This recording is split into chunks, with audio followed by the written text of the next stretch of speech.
Does anyone remember the theme song for Hollywood Squares?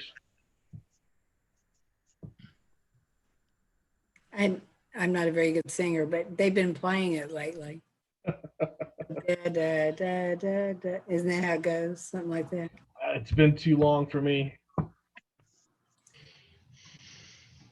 Or the Brady Bunch. I remember that one. That's what I was thinking, the Brady Bunch. There's Doug. I'm too young to remember any of those shows. I was gonna say, yeah, and I'm the Leave It to Beaver era, so.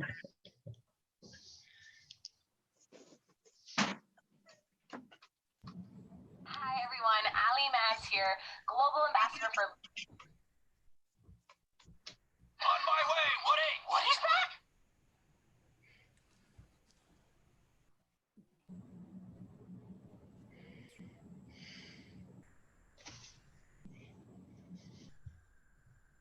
I've got 7 o'clock. Everybody ready to roll? Yep. Yep. All right. Well, welcome YouTubers and Zoom Nation. If you want to go ahead and call roll, Cindy. Brooks, Here. Jacobs, Here. Holmberg, Yes, here. Allen, Here. Lund. Here. Moving on to City Council minutes. Did everybody get a chance to look at the minutes? Move to approve. Brooks, Yes. Jacobs, Yes. Holmberg, Yes. Allen, Yes. Lund. Yes. Moving on to item 4, adoption of agenda. Move to adopt.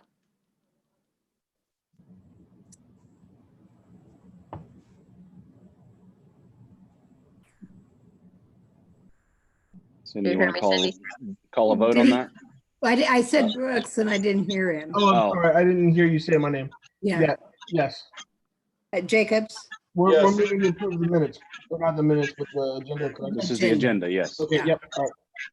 Holmberg, Yes. Allen, Yes. Lund. Yes. Okay. Moving on to item 5. So we have first and second reading ordinance. Item 5.1, an ordinance deferring business license renewal date, liquor license renewal date, and temporarily waiving late fees and penalties for sewer bills. An ordinance suspending deadlines and providing for late fee relief under the Code of Ordinances in response to COVID-19 pandemic. Harold? Yeah, I don't know if the council has any questions on this. This was requested by the council at our last council meeting as part of the discussion. So this would suspend the requirement for application of business licenses. It also extends the period for liquor licenses in accordance with the state and what they've done. And then also is the official directive by council to staff to not charge any late fees with regards to sewer payments during this time period until 90 days after the council takes action to lift the state of emergency order. So It this is also us trying has a to, clause in there to waive any other deadlines similar within 90 days after the state of emergency is lifted as well. There's a catch-all there. so this is us trying to be business friendly, look out for the tough time that some of our businesses have had, still required, however, buying extra time and grace and no late fees. Correct. And I'm seeing this is fairly common in most of the cities across the state of Missouri as well. A lot of them are in the process of taking similar actions. Okay. Any questions for Harold? I move that said bill goes to second reading by title. Brooks, Yes. Jacobs, Yes. Holmberg, Yes. Allen, Yes. Lund. Yes. This is an ordinance suspending deadlines and providing for late fee relief under the Code of Ordinances in response to the COVID-19 pandemic. This is for adoption or rejection. Brooks, Yes. Jacobs, Yes. Holmberg, Yes. Allen, Yes. Lund. Yes. Moving on to item 6, other business. Item 6.1, state of the city update, presented by Harold Stewart, city manager. Before we move on, can I ask a question? Sure. So once we eliminate the state of emergency, and people are behind, how are we going to get them caught up? I mean, I'm all about, obviously we already voted on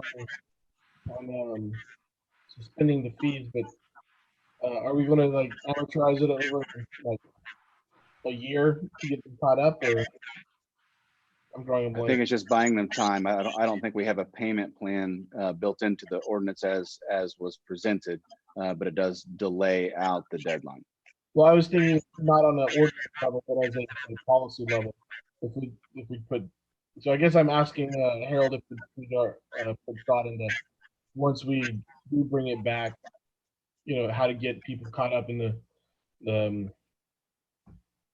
the most compassionate way possible is my question. Most of the business licenses are probably only $100, $200. No, I'm talking about for the utilities. Utilities? Anyone who struggles with utilities, we have a common practice of developing a payment plan. As long as they keep in accordance with that plan, we don't shut off their water. Okay. So that's a common practice for us. That shouldn't be an issue. All right. I just wanted to make sure we had something in place. Thank you, sir. Yep. So with regards to the State of the Union, Councilmember Holmberg had requested that this be on the agenda, that I provide this similar to what I did with the chamber. So we have this recorded. It's available on our city's website. So I'll go over that. Although I probably go a little bit more in depth than I did with the chamber because I was under some time constraints with the chamber, but I won't go too long. So in essence, before COVID-19, city operations and finances were doing well. Through April, sales tax revenues were coming in within 0.5% or half of a percentage point of what we had projected budget-wise. So we were pretty much right on the money. So with a couple $1 million coming in, we're only about $18,000 off, which I think is good. I think that shows that staff is doing a good job of analyzing that and projecting that and figuring out what those should be, and that we're budgeting revenues to actual revenues coming in as opposed to projecting them high so we can spend more money, or projecting them low, we're not putting the money to work. So I thought that was a real positive. We didn't have any significant projects in this budget, as the council remembers. We'd spent the last couple of years investing a lot of money into employee wages and benefits, trying to catch that up. And so we had reached a point where we didn't have a lot of funds available to do any significant projects. So we didn't have any significant road projects scheduled. We had some maintenance and those types of things scheduled, but nothing significant like the traffic signal upgrades or a roundabout project or anything like that. Now, come COVID-19, the financial picture has changed drastically. Obviously, with the closure of non-essential businesses, restaurants being limited to drive-in, carry-out, or delivery only, we've been seeing a significant decline in revenues. Some of our retail businesses are doing okay. They're probably a little under what they've been doing in 2019, but some of them seem to be doing okay financially, at least in the number of visits and those types of things. We've continued to see growth in economic development. Obviously, we have the new Casey's under construction right now over at Gay and McGuire. The Schlotsky's project has kind of come to a standstill a little bit, but the shell of the building is there. So waiting to hear an update on whether or not that's progressing. Last I heard, they were working through it and should be completed at some point in the near future. Then we have the development project at Russell and McGuire, which would include the Starbucks at the drive-through. Verizon Wireless would go back in there, and then there's a third tenant. We've had, I believe, developers had some successful conversations with a potential third tenant there as well. I haven't gotten a recent update in the last week or two on that, but that was going well. And then obviously on the Chamber's State of the City address, I gave the update that announced officially that Marshall's is coming into the old NC Sports building. They've applied for their plans. It's public record now, which is why I made the announcement. So we're excited to get that in. That's been a couple of years of work on that. I'd like to commend Jim Terry, who's had a significant role in keeping that train off the tracks. There's been many times it's tried to come off the tracks and derail, but Jeff and I have been able to help keep that on the tracks. And finally, all the leases are signed. Everything's comfortable with the developer. They submitted plans, so everything's moving forward positively at this point. Again, we were hoping that it would open this fall, but with the delays with COVID-19 and some of those impacts, that will be opening up sometime next year, spring or fall. We're hoping spring, but it may not happen until fall, depending on how long it takes for marshals to get caught up with opening stores that were in the queue and those types of things. So those are all positives. We also continue to see a lot of development interest actually during COVID-19. This is actually a silver lining.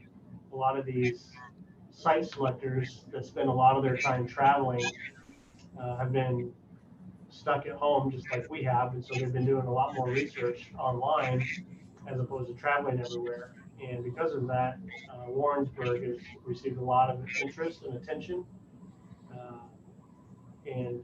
Retail coach and staff continue to follow up with those interests in trying to showcase Warrensburg as best we can. Hopefully have some of their interest in opening up a store sometime in the near future in Warrensburg. So that is one bright light issue here. With that, as council is aware, last week I sent a memo out to staff in projecting our sales tax impacts moving forward, as well as our franchise tax revenues. We anticipate a significant decrease. And off of our projections, we're estimating a 20% decrease in revenues of sales tax and a 5% decrease in revenues on franchise taxes. That represented about $420,000 to $430,000 less in revenue than we had projected. Remember, prior to COVID-19, we were right on the money. And by state law, we're required to have a balanced budget. So the department heads and I discussed and worked together and came up with a plan on how to reduce the fiscal year 2019-2020 budget by $420,000. We did that through a variety of ways. One, we froze all travel. Training will continue with staff as long as it can be done on a virtual basis. But very minimal travel will be approved either in-state or out-of-state. And many of the conferences that most of us probably go to, we will not be going to. For example, the International City Manager Association conferences in the fall and October, I do not plan on going to that to save some of that funding. We also introduced furloughs for employees. We have two categories of employees by federal law. We have exempt and non-exempt. Basically, non-exempt employees are your hourly employees. They get paid per hour and get paid overtime if they go over 40 hours a week. Non-exempt employees are supervisor management positions that are salaried. So all non-exempt employees are required to take the equivalent of one day per pay period in unpaid furlough between now and the end of the fiscal year, which would be September 30th. All exempt employees are required to take 3 weeks. That's 15 days of unpaid furlough between now and the end of the month. So I just started my first week today. So as long as this council meeting doesn't go over 2 hours, I will be in accordance with that. Councilmember Brooks, you had a question? Because there are people watching, can you explain the difference between exempt and non-exempt form? Yes. So an exempt employee is anyone who's salaried. A non-exempt is anyone who's paid hourly and is subject to overtime. So all of our hourly employees are required to take 1 day per pay period as a furlough day, unpaid. We have allowed them to take those in lumps if they would like. So that way, if say for example, they could find a summer job at a farm or something, working for a month, and a farmer's willing to pay them, they could take all the furlough days during that time period. They have 12 days that they need to take. And then also those furlough days are scheduled with the department heads to make sure that we can maintain city services moving forward. So that is it's a difficult decision to make, but you know, when 60 to 70% of your expenses are wages and benefits, there's only so much we can trim out of everything else, you know, utilities, contracts, those types of things. And so with the remainder of this year, it was too difficult to trim out a lot of that. So we had to cut wages somehow. So furloughing, we thought, was the best way to handle that. It allows employees to still get a paycheck every 2 weeks. It spreads that out and maintains their benefits, et cetera. But it is a cut in pay and in wages in doing that. Another of the approaches we took is we did freeze several positions. So we have vacant positions that are open right now that normally we would be hiring that have been frozen. That includes 3 police officer positions and our fire training officer. Those positions are currently frozen. Any position that comes vacant between now and the end of the year will be evaluated on a case-by-case basis, and ultimately it'll be my decision whether or not those positions are allowed to be advertised and continue in the hiring process. And we will continue to monitor revenues on a month-by-month basis as those come in or not. Another approach we took was we raised the threshold for the PTO buyback. Currently, we allow employees to carry 120 hours of PTO from 1 year to the next. Those are based on calendar years. And we raised that to 160. So we don't have to spend as much money cashing those out. But that does put more financial liability on the books in the future. So the employees are still entitled to be paid that should they leave at any time, and we'll have to pay that. So those are the main approaches that we took in balancing this year's fiscal budget. I will also say that once the new council gets elected and we start on the 2020-2021 budget, staff does anticipate about $1 million that will need to be reduced in spending from this year to next year. So the cutting is not done, and we have some tough decisions still ahead of us as we look at that. But we'll have some more things on the table to be able to look at. That would include any contracts for service, any funding that we provide to community organizations. Could be position cuts, freezes. The furloughs could continue. There's multiple things there that we'll have to discuss with council for next fiscal year. But at this point, we do anticipate a $1 million cut in expenses. Because we'll have to budget less in sales tax revenues will be our significant one. I would like to kind of take a moment to give a positive here a little bit, and that is if the council remembers when we approved the bond issues to go on the ballot, we had a long discussion about whether or not that should go on as a sales tax or as a property tax increase. Fortunately, council had the foresight to approve that as a property tax increase. Had that been approved as a sales tax increase, we'd be in a much bigger world of hurt right now because we'd still have to pay those debt payments and we wouldn't have the revenue coming in that we were planning on to pay for those principal interest payments. So fortunately, because council decided to do that as a property tax increase instead of a sales tax increase, that revenue stream for paying that debt continues to come in, continues to be steady, and keeps that pressure off of our operation budget as our sales taxes go down in response to COVID-19. So thank you to the council for having that foresight and handling it that way. It's been very fortuitous currently. And then finally, I'd like to mention too that this week I was able to reach out to President Best, and he's had a professor volunteer to help look at sales tax projections for the future. One of the things I continue to hear across the state with city managers is most of us are trying to figure out how to forecast and project the impacts of COVID-19 on our sales tax revenues. And most of us don't have a good model. This is unprecedented.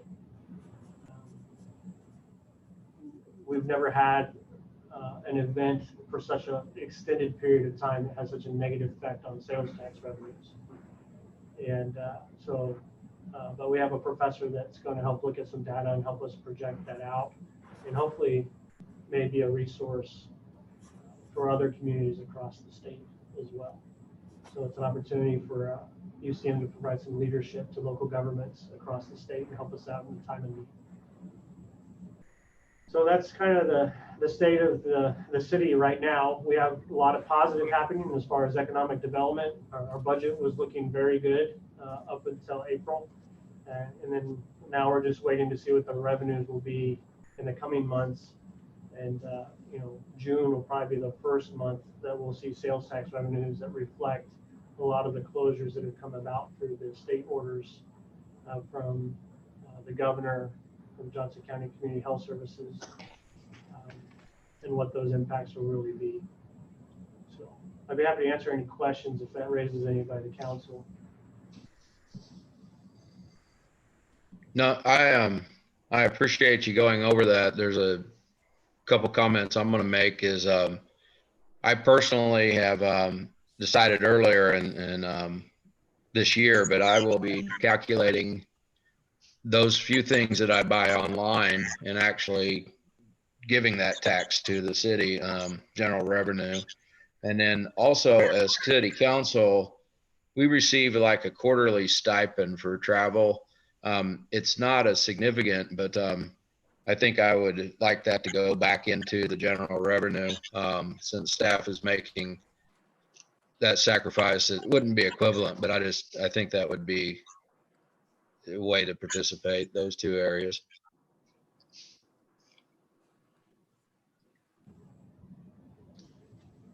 That's awesome, Scott.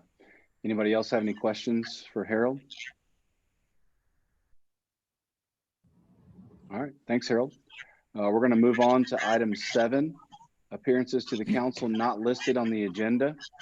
So if anybody in the public on the Zoom call would like to speak, there's a button on the top right. There's 3 little buttons and it says more. Click on that and you can raise your hand. It's like a virtual raise your hand. Please do that and Gary will recognize you as a participant and unmute you. And we'll give everybody just a second to do that if anybody would like to speak.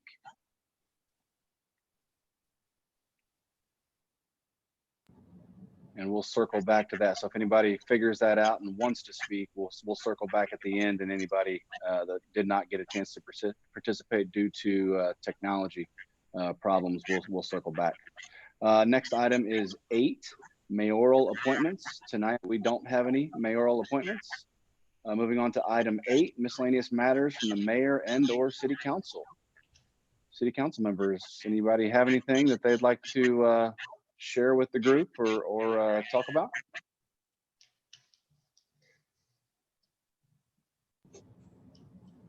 All right, and Danielle and Gary, did anybody raise their hand for the appearances to the council not listed? Not hearing anything, so we'll move on. Please interrupt me if you did have any. Nothing yet? Okay. Looks like we have one person has raised their hand to speak. Okay. Once we get them unmuted, please state your name and Cindy, what else do you need? Address? Address, yeah. Name and address, please. This is Phil Miller at 601 Renway. Hi, Phil. Good evening. I just read a few minutes before your meeting started that the governor's opening up the state May 4th, and that would include large gatherings. I was wondering what's going to happen in the city that day, or if it's going to be the same as what's going on all over Missouri, or we're going to be doing something differently. I believe currently we are mirrored to the state on that, and so it should mirror whatever the state has at the moment. I will tell you that with that information just coming out, I received an update this afternoon that Johnson County Community Health and the task force is taking that information from the state level, and currently deciphering and trying to make the decision, hopefully the next day or so, before May 4th, to decide if Johnson County, Missouri wants to enact any measures beyond the state order and his projected phase out. So currently we don't know, and we will defer that to our entity that controls public health in our area, which is Johnson County Community Health. Okay, so we'll know soon if, like, the different task force in the city will have the regular meetings in May and so forth. Is that correct? Yeah, well, they're going to be meeting in the next day. I Okay. suspect if they're going to do anything different than what they have on the books now, they will have to meet to do so. So if that happens, you'll see it. Probably the Johnson County EMA is going to be, or EOC is going to be, the Facebook page will be the best place to kind of keep tabs on that. Okay. Casey, may I say something? Sure. I think he was regarding like the task force meetings, like we're having the Zoom meetings. Maybe you all could think about trying to do some Zoom meetings to kind of catch up on things instead of being public meetings. I So think the that's task what, force meetings, any meetings associated that are appointed by the council, all those were suspended with the exception of council meetings with the city's state of emergency order. so that the would task have to- force ones are suspended now. Yeah, we're talking about the county task force specifically for the COVID-19 pandemic. Got it. Okay. Everything else is kind of on hold. So the city task force are on hold even after May 4th. Yes. Until the state of emergency is lifted, yes. Good question. It's that's all kind of up in the air and pending. So we'll have to see how it shakes out. Very, very new information. Any other questions that come up from the public or council? And next we'll move into director reports. So if you are a city director or would like to present or give an update, we would encourage you to do so. Please raise your hand and Gary and Danielle can get you unmuted. And if whoever has that list that would like to present, if you could kind of verbally recognize them so they know it's their turn to speak.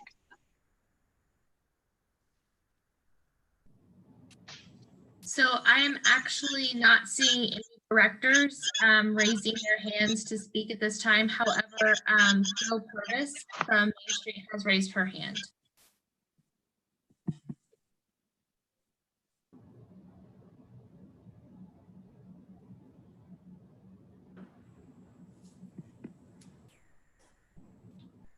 I think it's ready for Jill to speak if she's ready. Jill, are you there?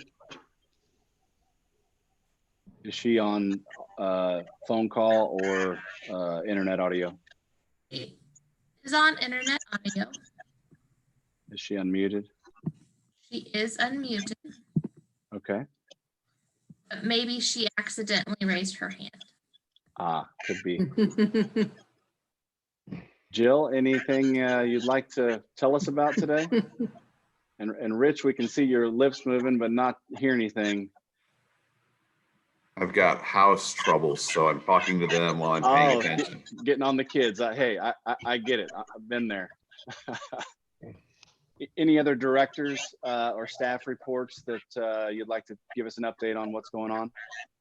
I'd say real quickly that your work with the 2 weeks ago with the facade grant, waiving the match on that has sparked a lot of interest. We've received 5 applications and the committee met last week and have given the go ahead on 3 of those. We're waiting for W-9s and things like that, and then we'll be able to issue notice to proceed on those.